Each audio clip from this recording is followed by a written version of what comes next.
Salut à tous, j'espère que vous allez tous bien. Moi, en tout cas, ça va très bien. Le Real Madrid est leader du classement officiellement. Le Real Madrid arrive à s'imposer 4-1 face à l'équipe de Villarreal en étant imposant, charismatique. Bien évidemment, comme d'habitude, je suis agréablement surpris parce qu'on met encore plus le lard sur le FC Barcelone.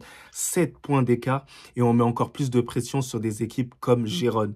Donc les gars, là, on va s'attarder sur la composition d'équipe que Carlo Ancelotti il a décidé d'aligner. C'est bien évidemment son 4-4-2 habituel.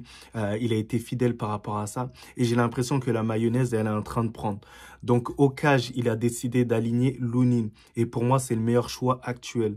Aligner Lunin permet en fait d'instaurer en fait dans la tête des gens qui doit être le titulaire. Lunin, depuis que Kepa il est blessé, il a été rassurant, il a été assurant. Donc pour moi, c'est lui qui doit rester titulaire, sachant qu'il a un contrat avec le Real Madrid. C'est un joueur du Real Madrid à part entière. On sait très bien que Kepa, pour l'instant, il est en prêt.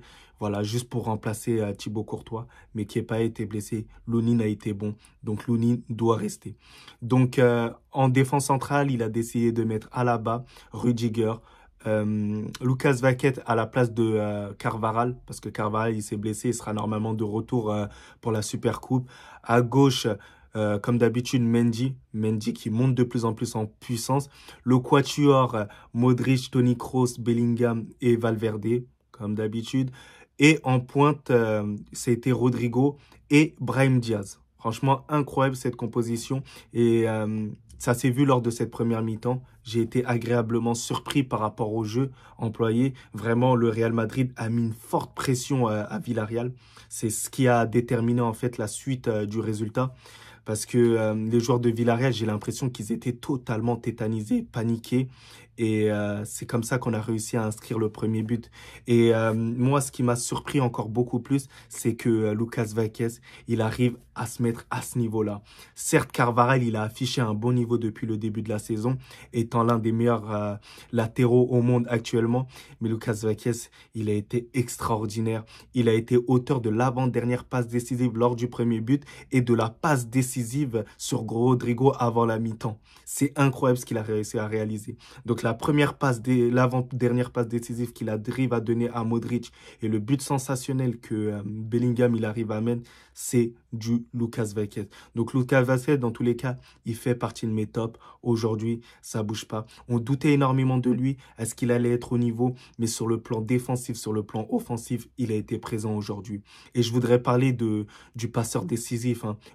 Modric sur le premier but. Il a été incroyable aujourd'hui. Un but, une passe décisive, les gars. La passe décisive qu'il arrive à nous mettre en première mi-temps, elle a été extraordinaire. Et c'est ce qui nous a permis, en fait, de partir avec beaucoup plus de confiance pour la suite. Et j'ai l'impression que, en fait, il a réussi à insuffler cette hargne encore plus au Real Madrid. Cette pression systématique qu'il arrive à avoir. Les courses qu'il arrive à nous faire à son âge encore. C'est impressionnant, vous vous rendez pas compte, hein. Mais Modric, vraiment sensationnel lors de cette première mi-temps. Donc, c'est tout naturellement que le Real Madrid repart avec 2-0 à la mi-temps. Et on se dit que le match, il est complètement plié. Mais en deuxième période, le problème que j'ai eu avec le Real Madrid, c'est qu'ils sont repartis beaucoup trop confiants, beaucoup trop assurants. Et ça m'a posé problème parce que on encaisse un but par la suite. Et on encaisse un but et c'est la manière. Parce que le but, on l'encaisse sur 2 passes. Récupération, passe intervalle et une deuxième passe intervalle. Et c'est la deuxième passe intervalle qui m'a déplu. La deuxième passe intervalle entre Rudiger et Nacho. Et ça, c'est interdit dans le football. Une passe ne doit pas passer entre mes deux centraux. C'est interdit. Et tout ça, c'est parce qu'on a été négligent. On a été endormi. Et c'est pathétique de prendre des buts comme ça.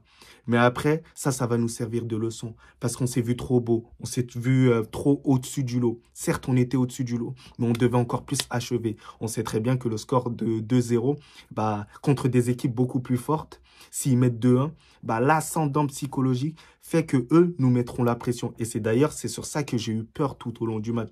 Je me suis dit, ben, imagine-toi, Villarreal, ils sont capables de revenir, mettre un 2-2, on n'est pas à l'abri de tout ça. Mais heureusement, Brahim Diaz, il en a décidé autrement. Regardez le but qu'il a réussi à nous mettre, le contrôle qu'il arrive à nous faire, contrôle orienté. Et j'ai vu du Zinedine Zidane à l'intérieur de ce contrôle orienté. Il a mis à l'amende directement le défenseur. Il a réussi à mettre 2 m mettre au défenseur. Le défenseur, carrément, il était choqué. Et lorsqu'il avance avec la balle, ce qui m'a impressionné, c'est quoi? C'est qu'il avait la possibilité de le donner à Rodrigo. Et Rodrigo, il a parfaitement compris que c'était pas lui qui allait marquer le but au final. Ça allait être Brahim Diaz. Brahim Diaz, il continue sa course. Il a 2 fois l'occasion de le mettre à Rodrigo. Mais il s'est dit, bon, au final, je suis un joueur tellement fort techniquement qu'il a mis un crochet au défenseur. Le défenseur, il est allé voir de l'autre côté. Et ensuite, il a réussi à nous mettre un appui et une frappe sensationnelle et directement hors de portée du gardien de but, excusez-moi. Mais c'est incroyable comment ce joueur, il arrive à prendre de plus en plus en confiance. Et c'est pour ça qu'on faisait la propagande de ce joueur-là. Et c'est pour ça qu'on avait tellement confiance à ce joueur-là, parce que c'est un joueur qui est capable de mettre en relation les milieux de terrain directement avec l'attaquant. C'est la transition parfaite. Et c'est un joueur qui peut parfaitement combiner avec Jude Bellingham. C'est des joueurs qui parlent parfaitement le même football. Donc c'est impressionnant comment il a pris du galon. Et même, il arrive à mettre de plus en plus à l'aise même Rodrigo. Rodrigo qui est énormément décisif. Rodrigo qui arrive de plus en plus à percuter. D'ailleurs, il a encore marqué aujourd'hui. Rodrigo qui, j'ai l'impression, quand tu le vois, Rodrigo actuellement, il prend de plus en plus plaisir. Et honnêtement, ça me fait mal au cœur parce que j'ai été dur par moments avec lui. Je l'ai craché dessus par moments parce que j'ai eu des doutes par rapport à lui. Et j'ai l'impression que Rodrigo, c'est vraiment un joueur qui doit jouer à gauche. C'est là où il aura le plus de rendement. Mais ce qui me fait de la peine, c'est que lorsque Vinicius va revenir, bah, il sera forcé de retourner à droite. Mais j'espère que ça ne perturbera pas énormément son rendement sur le terrain. Mais en tout cas, faut que je vous parle d'un joueur. Jude Bellingham. Jude Bellingham est actuellement le meilleur joueur au monde. Actuellement, le meilleur buteur du championnat. Il est le boss, le GOAT, les gars. Il arrive à faire mieux que des attaquants de pointe, avoir plus de stats qu'eux. Et on se demande en fait s'il nous aura pas menti en nous disant qu'il est milieu de terrain. Au final, il est numéro 9. Et en plus, il arrive à faire les efforts défensifs. Il est absolument partout sur le terrain. Et on ne se rend même pas compte le volume qu'il a sur le terrain. Le volume qu'il a, il sait faire jouer, il a un leadership mais extraordinaire pour son âge. Vous vous rendez pas compte à son âge, hein? Porter ses couilles à ce point-là, c'est vraiment incroyable, les gars.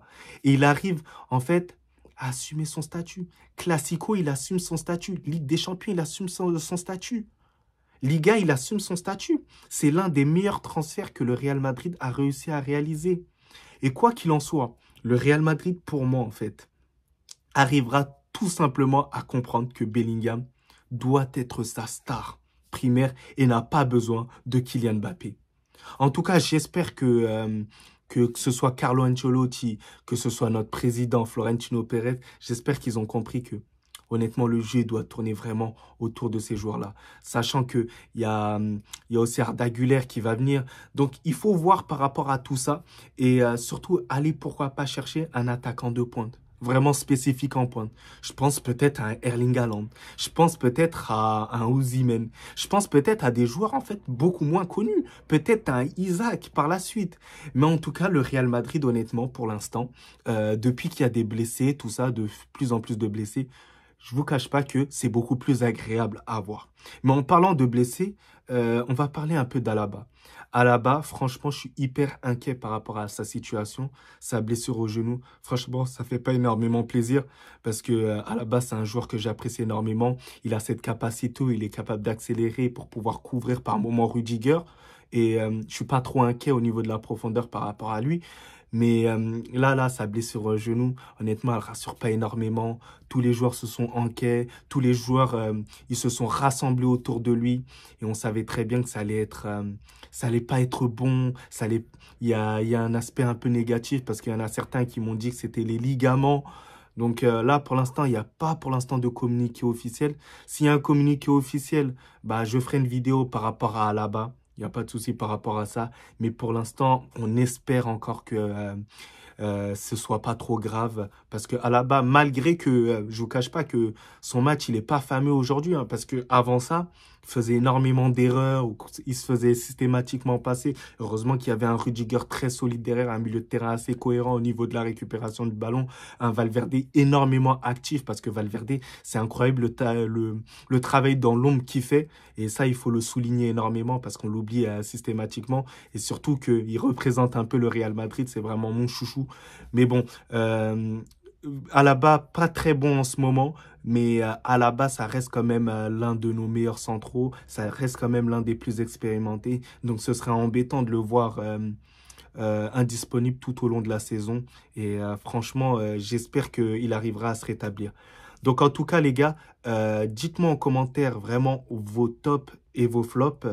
Moi, en tout cas, mon top, vraiment, je vais vous dire, hein, c'est vraiment Modric. Et mon flop, vraiment, aujourd'hui, je vous cache pas que je vais être dur, hein. Il y en a certains qui vont pas être trop d'accord avec moi. Mais Alaba, vraiment, son début de match, j'ai pas trop kiffé. Donc, je le mettrai quand même en flop. Après, voilà. Je suis dur, mais il faut vraiment en trouver un dans tous les cas de flop. Donc, n'hésitez pas à vous abonner, les gars, à activer la cloche. Et surtout, n'hésitez pas à partager la vidéo. Mais sinon, en vrai, ça à toi. Moi, en tout cas, on vit, alhamdoulilah.